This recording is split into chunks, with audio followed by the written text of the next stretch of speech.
Hi అండి. నమస్తే. నేను మీ స్వర్ణ. దొండకాయ రోటి పచ్చడి ఎప్పుడు చేసినా ఒకటే టేస్ట్ రావాలంటే ఇలా చేసి చూడండి. చాలా బాగుంటుంది.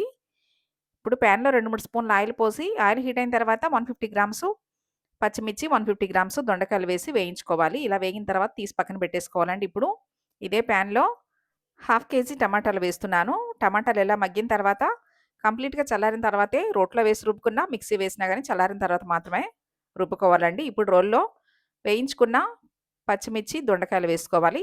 తర్వాత 2 స్పూన్లు ఉప్పు వేసుకోవాలి.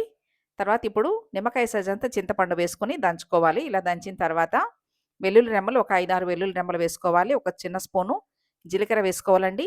పిడికెడు కొత్తిమీర వేసుకొని వీటన్నిటిని ఇలా నూరుకోవాలి.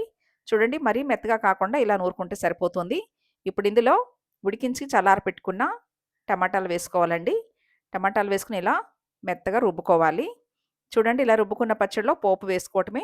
ఇప్పుడు పోపుకి సరిపడా ఆయిల్ పెట్టుకొని పోపు దినుసులు వేసుకోవాలి. వేగిన తర్వాత ఎండుమిర్చి, కరివేపాకు వేసుకొని పచ్చడిలో పోపు వేసేసుకోవటమేనండి.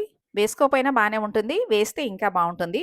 ఈ పచ్చడి రెసిపీ మీకు నచ్చినట్లయితే ఈ వీడియోని లైక్ చేయండి, షేర్ చేయండి. నా ఛానల్‌ని సబ్స్క్రైబ్ చేసుకోండి. Thanks for watching.